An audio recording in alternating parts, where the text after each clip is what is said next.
नमस्कार मित्रों, आप सभी का हमारे चैनल कृष्ण वाणी में स्वागत है।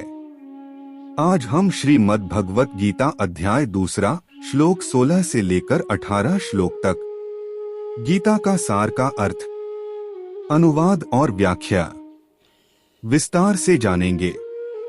उससे पहले अगर आपने हमारे चैनल को सब्सक्राइब नहीं किया है तो तुरंत सब्सक्राइब कर लीजिए ताकि आपको ऐसी ही नई ज्ञानवर्धक और प्रेरणादायक वीडियो सबसे पहले मिलती रहे। और वीडियो को लाइक कीजिए और कमेंट में जय श्री राधे कृष्ण अवश्य लिखें ताकि श्री कृष्ण की कृपा आप सभी पर हमेशा बनी रहे। तो चलिए इस महत्वपूर्ण ज्ञानमयी यात्रा की ओर आगे बढ़ते हैं। श्लोक 16। नास्तो विद्यते भावो नाभावो विद्यते सतः उभयोरपि दरिष्टोन्तस्त्वन्योस्तत्वदर्शिभिः।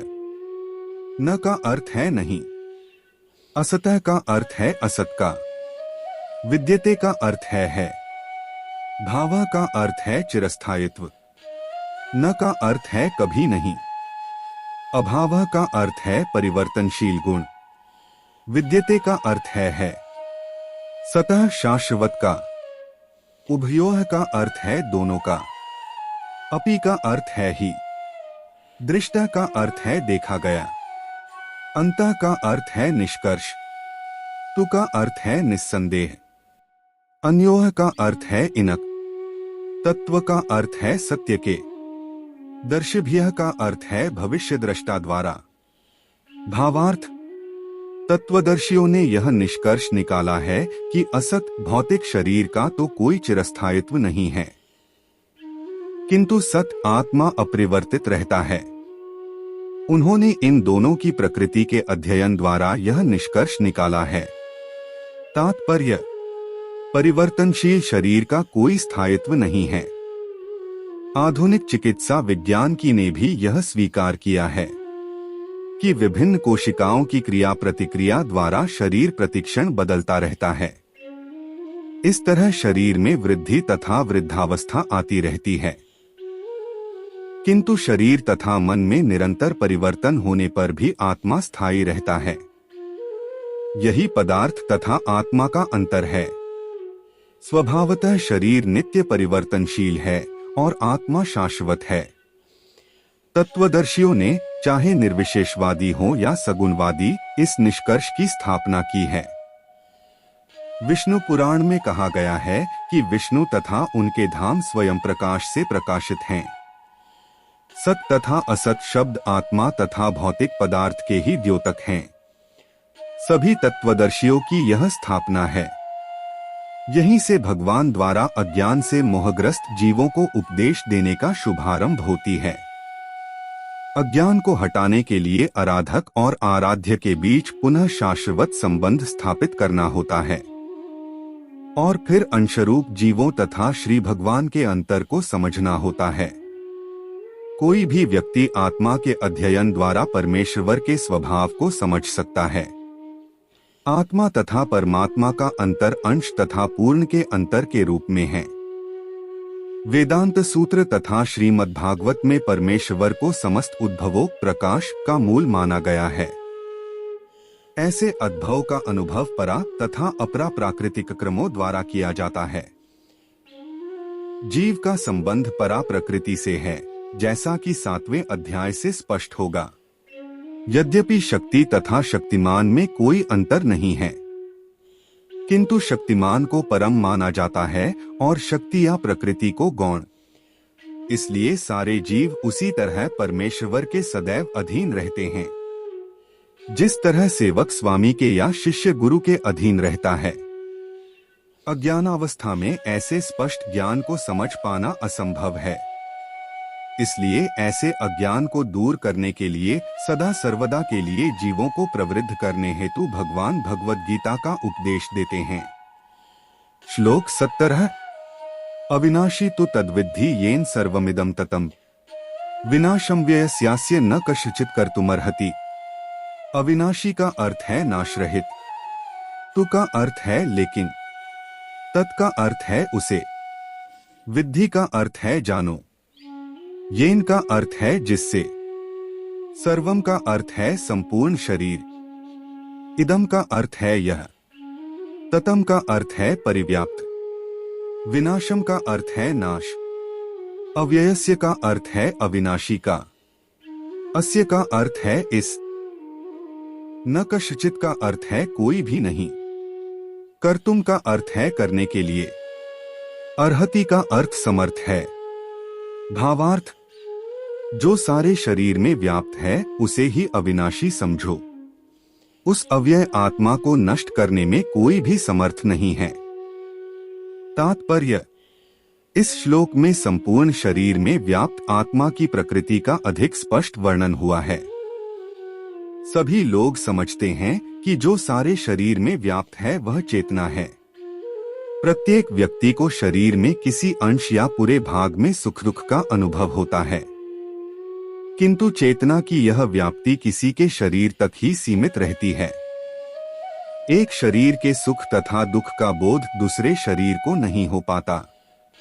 फलतः प्रत्येक शरीर में व्यष्टि आत्मा है और इस आत्मा की उपस्थिति का लक्षण व्यष्टि चेतना द्वारा परिलक्षित होता है।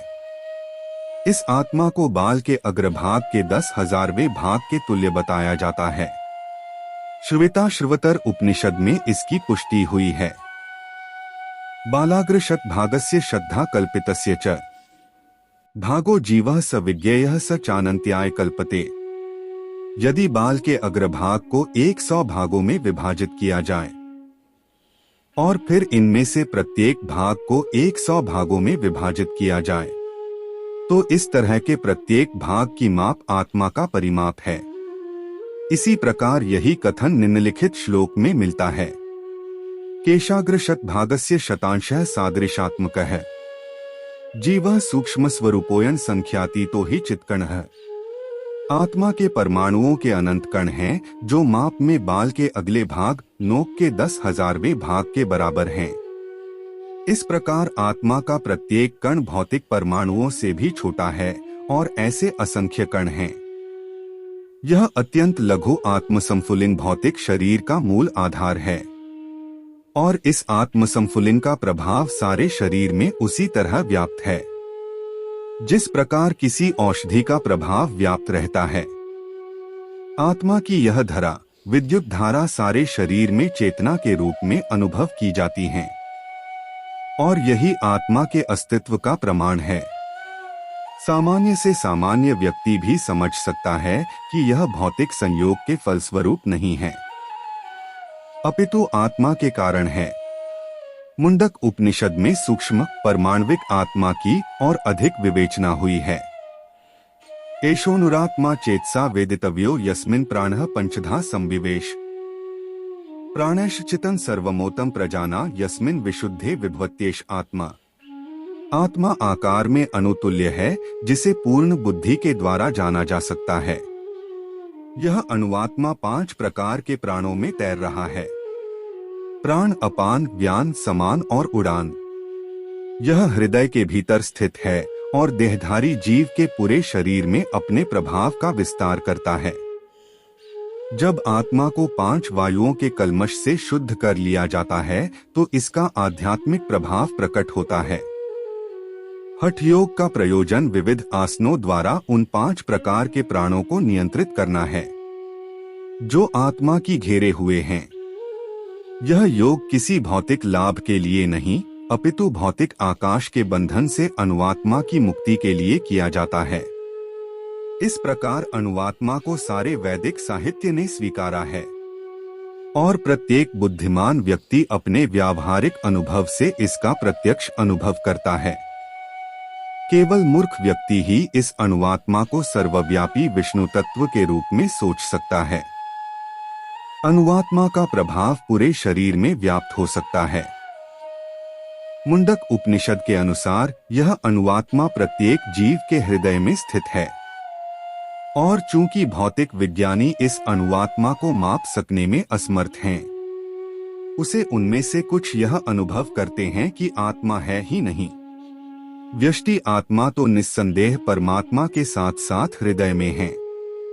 और इसीलिए शारीरिक गतियों की सारी शक्ति शरीर के इसी भाग से उद्भूत है। जो लाल रक्तगण फेफड़ों से ऑक्सीजन ले जाते हैं, वे आत्मा से ही शक्ति प्राप्त करते हैं।